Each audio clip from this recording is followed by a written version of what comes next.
गणपती बाप्पा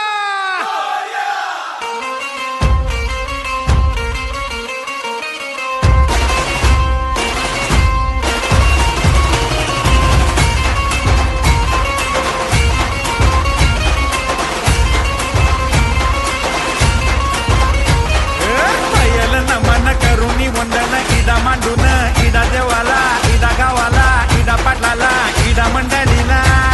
आम्ही सांगतो नमन तुम्ही ऐका हो